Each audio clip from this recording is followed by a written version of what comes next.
al alfabeto latino, a cuestiones de escritura y a cuestiones que tienen que ver en realidad con la prosodia latina, es decir, aspectos que hacen a la pronunciación y a la acentuación de las palabras en latín.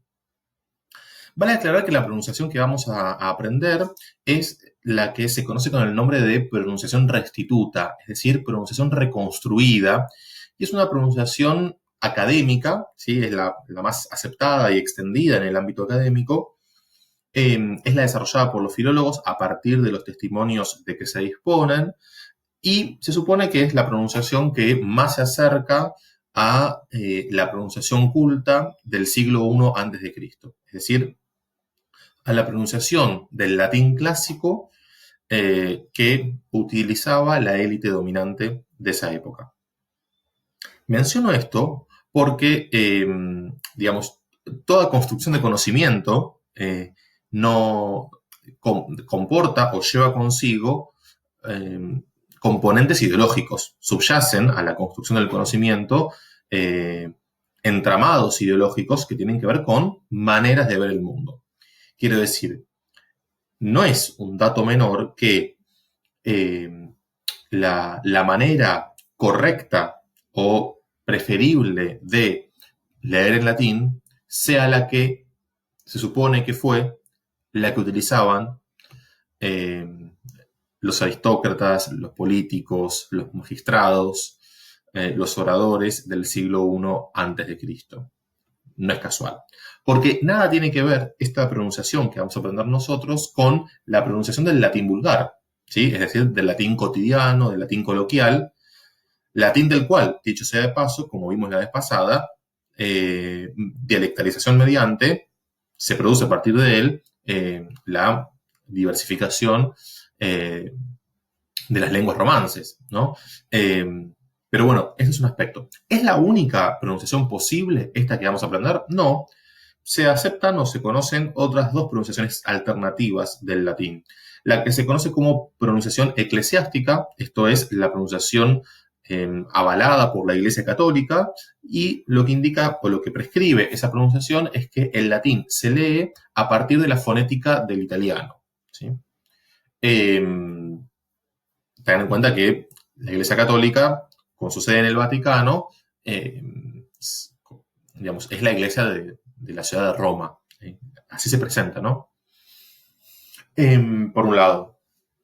Por otro lado, tenemos también lo que se conoce como pronunciación vernácula. Es decir, hay quienes leen el latín siguiendo la pronunciación o la fonética de la lengua que hablan. Entonces, el que habla castellano lee el latín como si fuese castellano, el que habla francés como si fuese francés, etc. Esta, en realidad, es la, digamos, la variante en cuanto a la pronunciación menos extendida, quizás. La que vamos a aprender nosotros es la académica.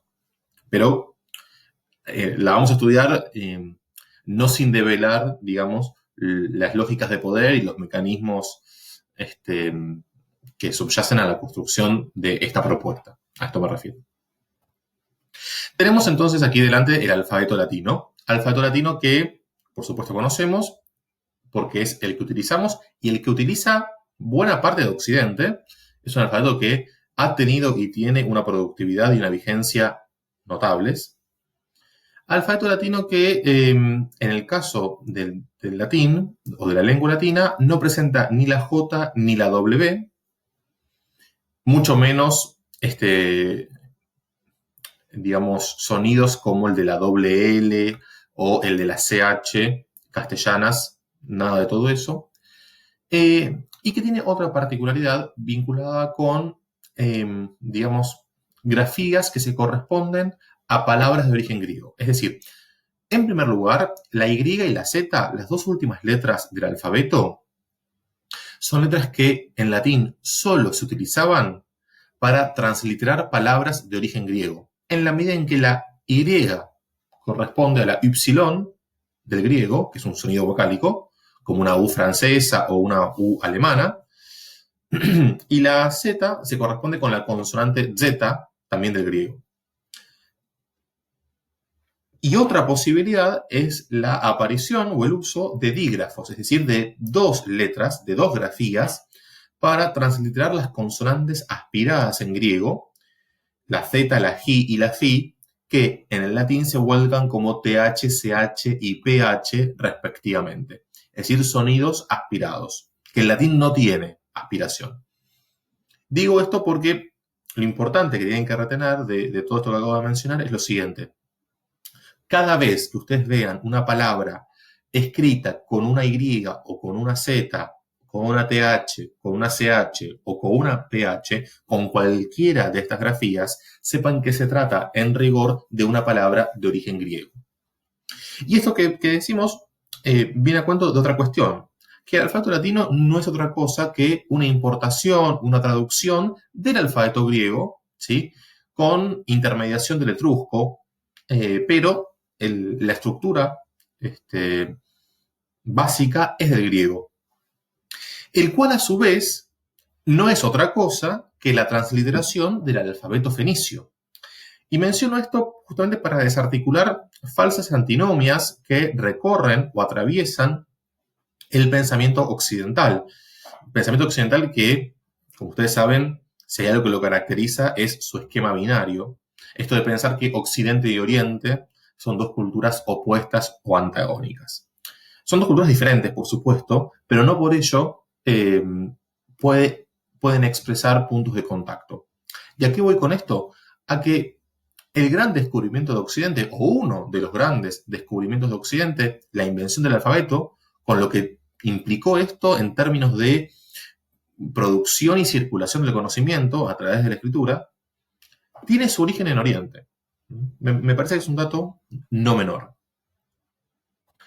Comencemos entonces, ahora sí, hecha la introducción, con las vocales en latín.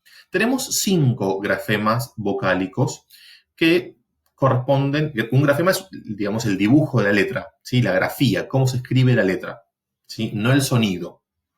Para sonido hablamos de fono o de fonema, ya vamos a ver la diferencia. Tenemos 5 grafías de las vocales en latín, que son las nuestras, por supuesto, A, E, I, O, U. De hecho, se pronuncian igual.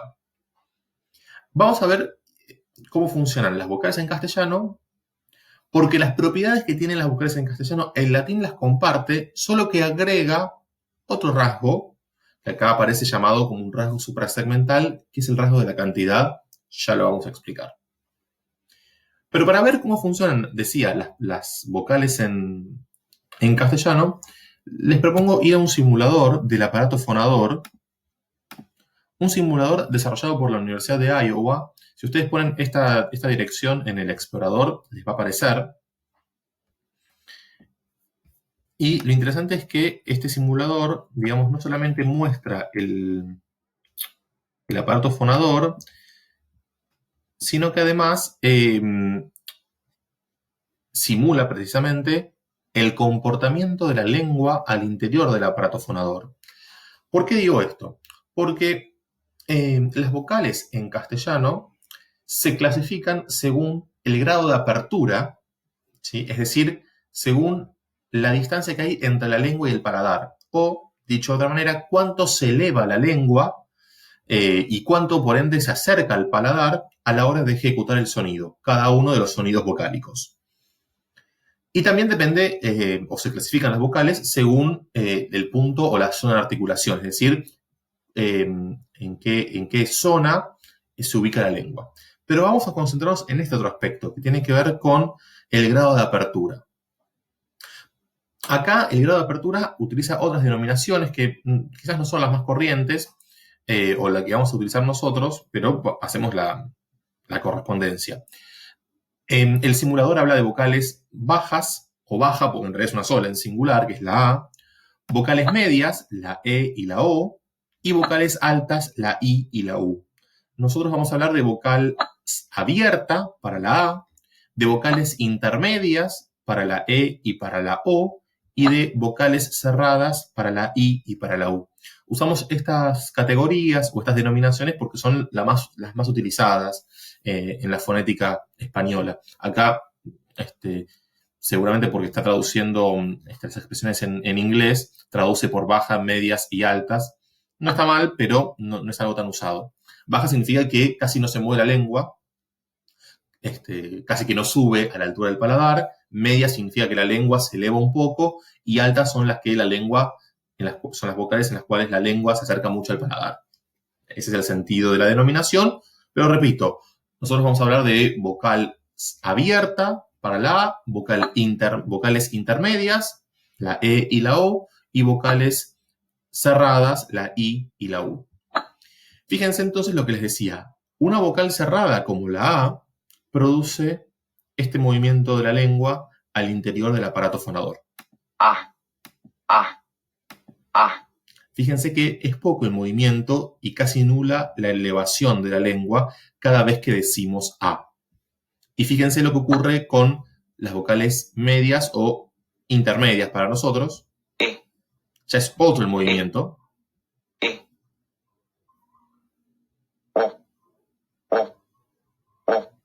Y ni hablar que lo que ocurre con las vocales cerradas.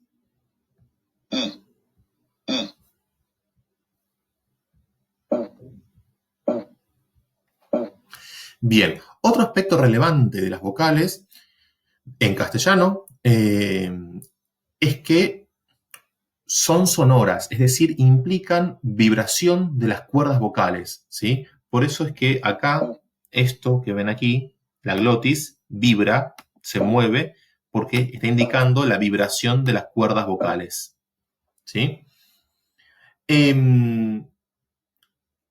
Entonces, las vocales, para hacer un repaso de lo que acabamos de decir, las vocales en castellano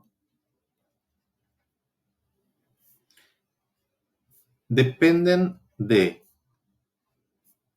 la zona de articulación, es decir, la ubicación de la lengua dentro del aparato fonador. En esto no nos vamos a meter tanto.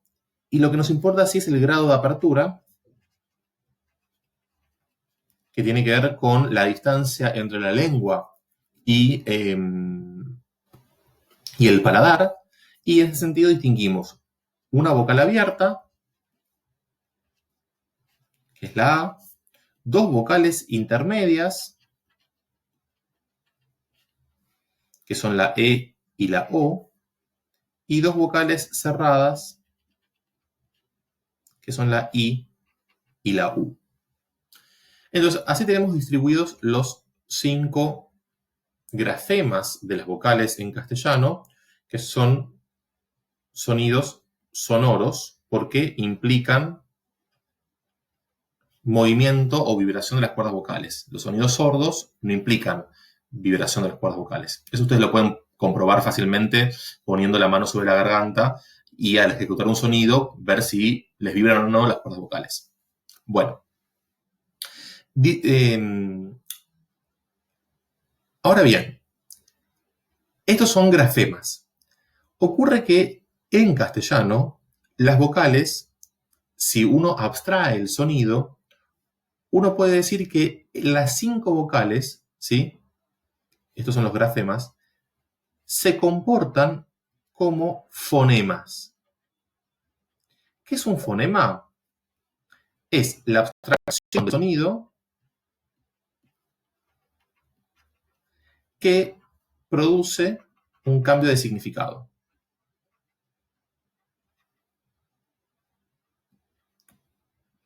Fíjense el siguiente ejemplo.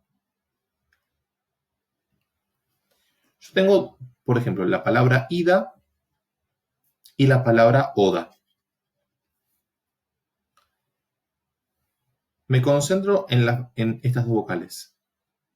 Tenemos en posición inicial la vocal I y la vocal O.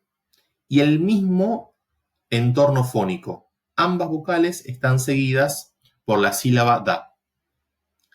Si yo sustituyo una vocal por la otra, me cambia la palabra y por ende me cambia el significado. Cuando yo puedo construir esto, estoy ante la presencia de lo que se conoce como par mínimo. Y un par mínimo lo que prueba es que tanto la I como la O son fonemas en latín.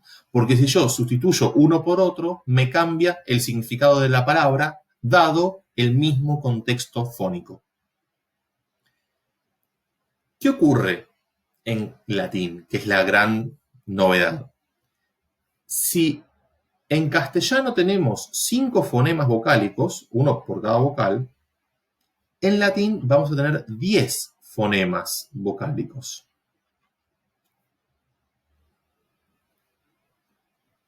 ¿Por qué 10 fonemas vocálicos? Porque a toda esta descripción de las vocales que acabamos de hacer del castellano, descripción que el latín comparte, se agrega un elemento más, que es el rasgo suprasegmental de la cantidad. ¿Qué es la cantidad? La cantidad lo que expresa es la duración en el tiempo de las vocales. Y según la duración podemos tener vocales breves, es decir, que duran un tiempo. No sabemos cuánto dura ese tiempo, porque no hay ningún registro exacto al respecto. Lo que sí está suficientemente atestiguado, no solamente en latín, sino también en otras lenguas clásicas, es que hay una diferencia entre vocales breves y vocales largas. Se utiliza la denominación de mora, es decir, un tiempo de duración dura una breve, mientras que las largas duran 2 morae. Morae es el plural de mora. Ahora, cuando los romanos escribían, no distinguían en la escritura una larga de una breve. Por esa razón, los lingüistas, los filólogos desarrollaron un signo diacrítico y a la vocal breve, algunos editores, eso lo pueden encontrar quizás en algunos textos, aunque la norma en general no es indicar esto, le ponen este signo arriba de la vocal, como una U acostadita, y este signo, este trazo horizontal para las vocales largas. ¿Sí? Entonces nosotros podemos tener palabras como malum y palabras como malum. Es decir, la palabra presenta las mismas letras, la misma grafía, solo que la primera vocal en un caso es breve y significa mal, desgracia, y en otro caso es larga y significa manzana. Es decir, que la cantidad en latín tiene valor fonológico, es decir, permite distinguir significado.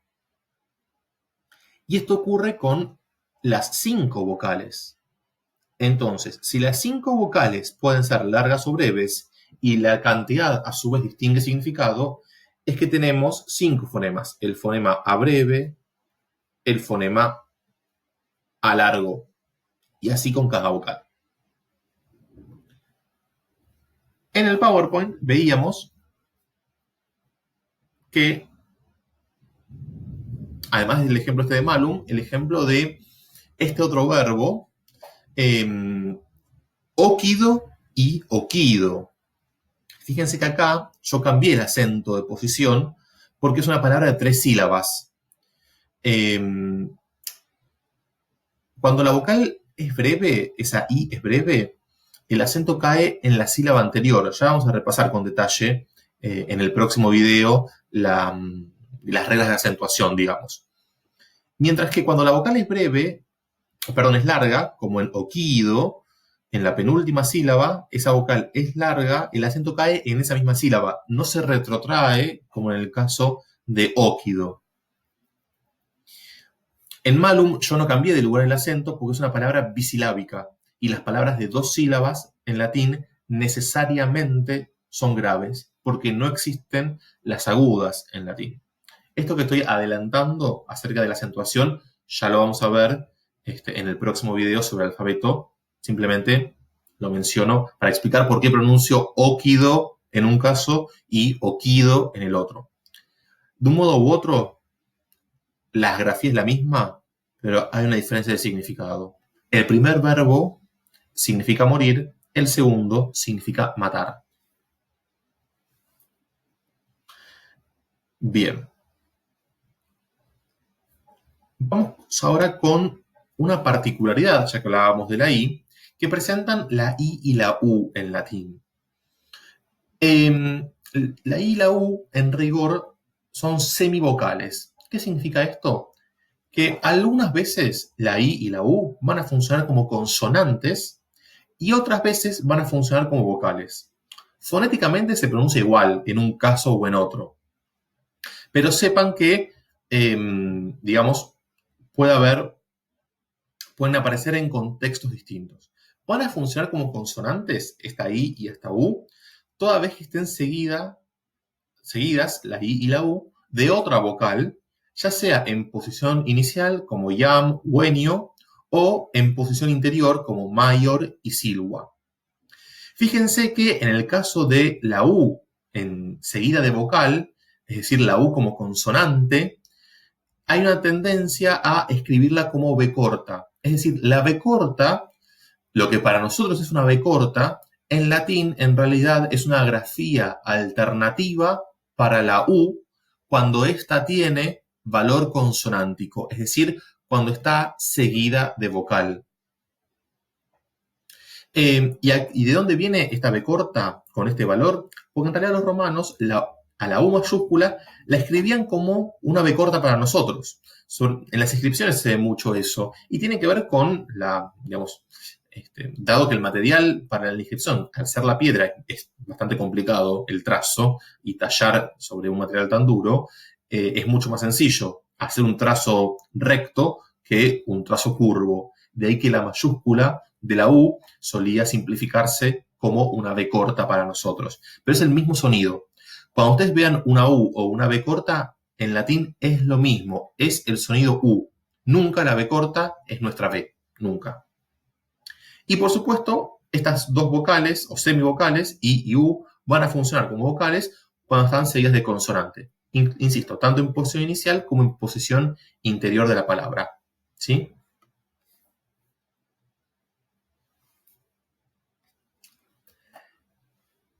Y por último, lo que menciono, para no agobiar tanto en este primer video sobre el alfabeto, son los diptongos. ¿Sí? Vamos a ver todos los sonidos vinculados con las vocales y dejamos para el próximo los sonidos vinculados con las consonantes. ¿Cuáles son los diptongos en latín? En principio son tres los que aparecen con mayor índice de frecuencia. Ae, au, oe son diptongos en latín, es decir, que no se paran en sílabas, ¿sí? No se separan. Forman parte de la misma sílaba. Eso es un diptongo, que es lo opuesto a un hiato, por supuesto.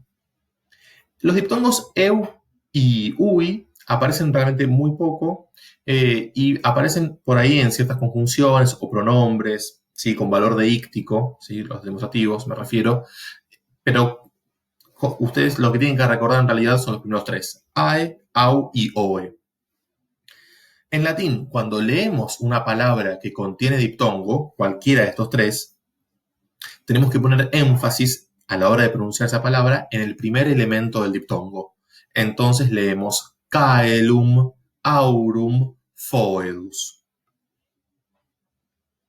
Bueno, hasta acá entonces con estos sonidos.